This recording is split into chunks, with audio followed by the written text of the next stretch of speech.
蒙面财经，朋友们好，今天呢跟大家聊两部分内容啊，一部分呢是关于这个两会上总理答中外记者问啊，透露出一个数据，他说6亿人人均收入只有1000元，那这个数据一出来呢，可以说是振聋发聩啊，很多人想不到还有这么多人的收入这么低。那平时呢宣传中大家听的比较多呢，都是总量概念啊，比如说 GDP 总量100万亿啦。或者房地产的总量400万亿啊，或者这个货币广义货币209万亿啊，这一类的这些数据。那这回呢来了个人均啊，而且是关乎到这个国计民生的这个人均收入，所以老百姓呢平时听的比较少啊，所以难免有点不适应。那第二部分呢，我们就聊聊2011年以来所有这个国有企业、民营企业利润的一个变化趋势。那这里面呢透露出非常有意思的一个规律啊，我相信很多人不会注意到，媒体呢也更不会去报道。那好，我们先来看第一部分啊。总理呢是这么说的，他说中国是一个人口众多的发展中国家，我们人均年收入是3万元人民币，但是有6亿人每个月的收入也就1000元啊，1000元在一个中等城市可能租房都困难啊，这是总理的原话。那接着呢，我们来看这张图，那这张图呢是国家统计局网站上的图啊，这个是从2015年到2019年。全国人均可支配收入的一个情况啊，可以看到人均可支配收入呢，从2015年的21900多啊，一路增长到2019年的30700多。那所以总理说的这个人均收入呢，指的就是这个人均可支配收入。那人均可支配收入啊是个什么概念呢？它其实就是扣掉个税、五险一金以后的啊，可以用于消费和储蓄的收入。那可支配嘛，基本这个顾名思义，它就是到手的收入。这个不是最关键的，最关键的啊是那个6亿人口啊，人均收入这个1000元。那这个呢，把好多人听傻了啊，就是感觉好像不太可能有这么低，好像身边也没见过收入有这么低的人。大家再来看看这组数据啊，也是统计局公布的啊，全国人均可支配收入30700多，统计局把它分成了2类，一类呢是占中国人口60%的城镇居民人均可支配收入达到42359元。另一类呢是占中国人口40%的农村居民人均可支配收入啊，数字是15777元。那中国总人口呢是14亿人啊，这个大家知道。那两会政府的工作报告上给出的数据呢是2019年常住人口的城镇化率首次超过60%。那我去统计局网站上查了一下啊，准确的数字呢是60.6%。那剩下的40%呢就是农村常住人口，总数呢大概就是14亿乘以40%。啊，大概就是5.6亿人。那这5.6亿人呢，人均可支配收入一年呢就只有15777元啊，你用它除以12，那一个月呢也就是1300多人民币。所以总理说的这个话呢，大体靠谱啊，是实话也是真话。那中国的低收入人群呢，可以说还有很多啊，很多人呢还在生存线上挣扎。农村里呢，啊更不用说有很多的留守儿童和孤寡老人啊，他们是活生生的一个一个的个体啊，社会呢确实也不应该忽略他们。那这里呢，我再给大家补充一下这个人均 GDP 和人均可支配收入的差别啊。我们先把这个人均的这个分母去掉。那 GDP 呢，它其实是个产出的概念啊，指的就是一个国家在一定时期内生产出来的商品和服务的总价值，那就是全社会生产出来的这个财富总和。那这么多的财富呢，它不可能全部都到劳动者手里啊，国家要拿一部分，企业要拿一部分，那最后呢，剩下的才是劳动者的这个可支配收入。所以你看，中国的人均 GDP 已经达到了1万美元的这个水平啊，也就是7万多人民币的水平。但是人均可支配收入呢是30733元。那大家啊可以看一下这张图。那这张图呢，它是2018年人均 GDP 的一个统计啊，全球的一个统计。大家可以看到，人均 GDP 水平上，中国大概是在60多名的一个位置。在这个位置上呢，啊，在附近呢有几个人口大国啊，你看像俄罗斯啊、土耳其、墨西哥、巴西啊，这个都是一些人口大国。除了土耳其是8000多万，其他都1亿多啊，巴西有2亿。那他们的人均 GDP 水平呢，基本也在1万上下这个水平啊，所以大家可以感受到，就是我们这个人均 GDP 的这个位置啊，大概是什么样的一个位置。那既然说到这儿呢，我们也顺带看一看发达国家的人均 GDP 的水平啊，稍微做个比较。那大家看这张图，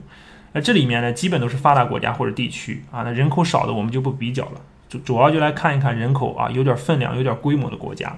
那我已经画了红框啊，给大家也标注了出来。那第一个呢是美国，是3.27亿的人口啊，人均 GDP 是6万多美金。那第二个呢是德国，人口8000多万，人均 GDP 是47000多美金。那第三、第四、第五呢，分别是英国、日本和法国啊，可以看到人均 GDP 差不多，基本都是41000美金。那人口呢，英国和法国差不多，都是6600多万啊。日本的人口多一点啊，达到1.26亿。那最后一个呢是意大利，人口是6000多万，人均 GDP 呢是33000多美元。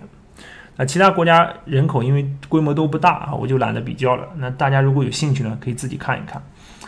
那可以看出来啊，就是中国的这个人均 GDP 啊，跟这些发达国家比呢，还有很大的差距啊。当然，你从好的方面去讲呢，就是中国的劳动生产率还有很大的提升空间。那可以看到啊，就是同文同种的这个华人社会，你像新加坡啊、香港、澳门、台湾啊这些国家或者地区的这个人均 GDP 都不低啊，基本跟发达国家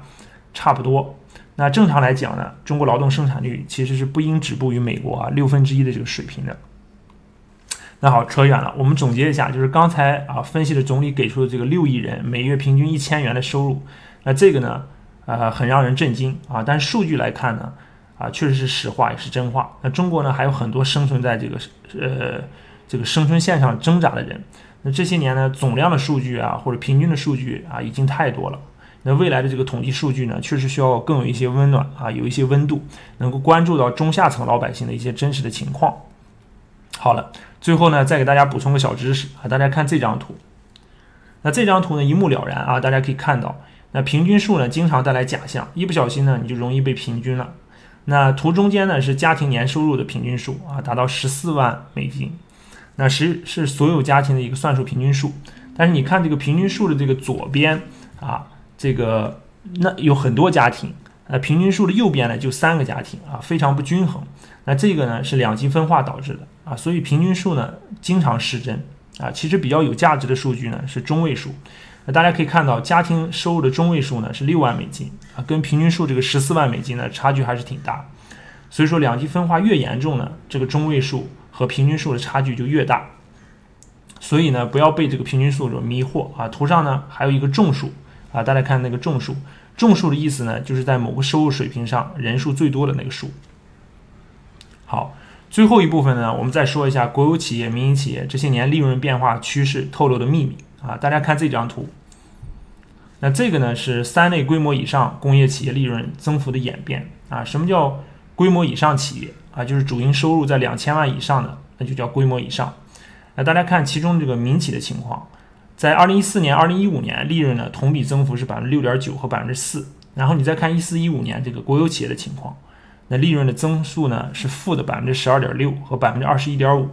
我以前节目也说过，就是在14、15年的这个房地产啊、基建为代表的这条产业链上的钢铁啊、煤炭、水泥、化工这些产业啊，出现了全行业的亏损。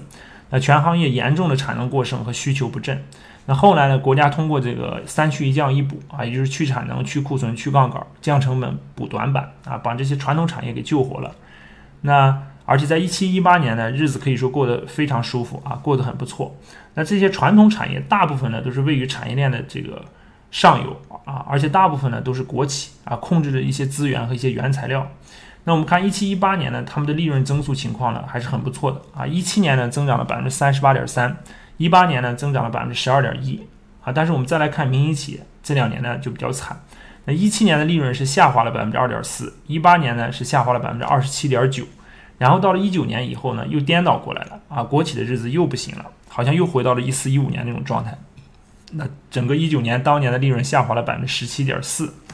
啊，然后反而民营企业呢反而增长了6.1%啊。不知道大家有没有发现一个规律啊，就是国企日子差的时候，民营企业日子就好一点啊；国企日子好的时候呢，民企日子相对就差一点啊，有一个跷跷板效应。那这是什么原因呢？啊，我一说大家就能明白。其实这是因为国有企业它控制着很多产业链的这个上游环节啊，比如说在油气开采、煤炭采选、黑色冶炼、有色采选啊、石油加工这些行业，国有企业的总资产的占比呢都在50%以上。而在中下游企业呢，你像电子设备制造啊、仪器仪表啊、医药制造啊、食品啊、纺织家具这些行业，国企的总资产占比呢不到20%。所以在16、17年轰轰烈烈的这个去产能、去库存以后呢，整个这些上游产业的供给收缩，上游产品迅速涨价啊！大家听说过这个螺纹钢，这个号称螺纹金这个称谓吧？啊，就像金子一样。17、18年呢，1吨的螺纹钢的利润是1000元啊，那非常非常高的一个利润。在这个09年4万亿都没有达到。那还有就是煤炭、化工、水泥啊、石子啊，这些当时都是疯狂的涨价啊。大家如果去看那个大宗商品的走势图啊，从16年拔地而起，基本都是翻倍啊，这些资源品、能源品。那这样呢，就挤压了这个处于产业链下游的民营企业啊，然后它下游的终端产品的价格呢又上不去啊，所以民营企业的日子呢自然就不那么好过。那等到原材料和资源的价格一下跌呢，国企的日子它马上就很难受啊。这个时候呢，下游的需求虽然也萎缩，但是它萎缩的没那么快啊，所以此时这个民营企业利润的空间呢反而变大了，因为它原材料的成本降低了，受挤压的程度变轻了啊，所以这就是为什么就是国有企业和民营企业的这个利润趋势啊有个跷跷板效应啊。14-15年的时候，这个国有企业很差，哎，民营企业还行，哎，到了17-18年的时候，国有企业特别好，啊，那民营企业又不行了，啊，到19年呢又颠倒过来了，是吧？老是有这么一个效应。那这个逻辑呢，其实跟中国15年啊外贸行业赚取这个衰退式顺差很像啊。什么衰退式顺差啊？衰退式顺差就是说进出口都下降，但是我进口下降的更多、更快、更猛。那这样呢，用出口减去进口的这个贸易顺差呢，非但不下降，还有可能上升。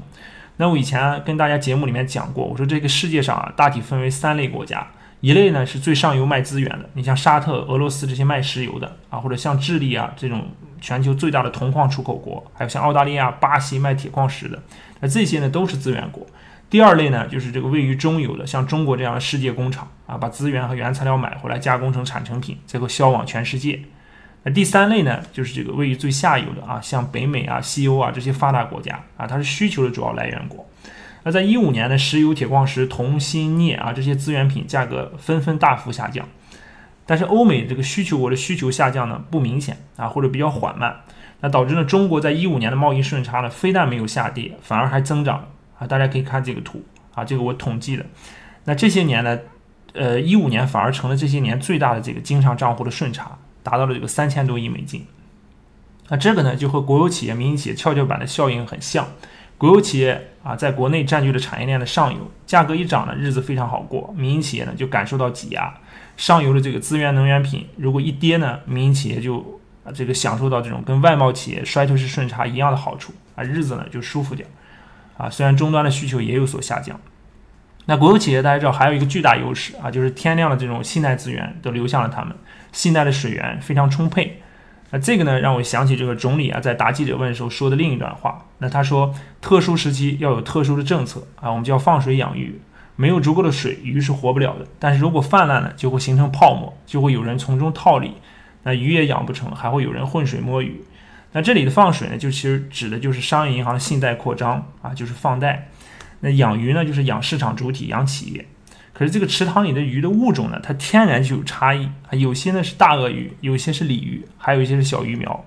啊。你水是放出去了，但是最后吃到水的是哪种鱼就不好说了。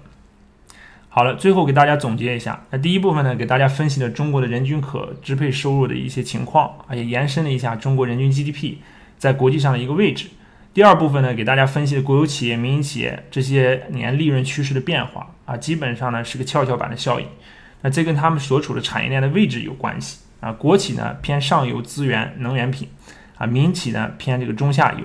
啊，更接近终端市场啊。好了，那今天的分享呢就到这里啊，记得点赞、分享、订阅，我们下期再见。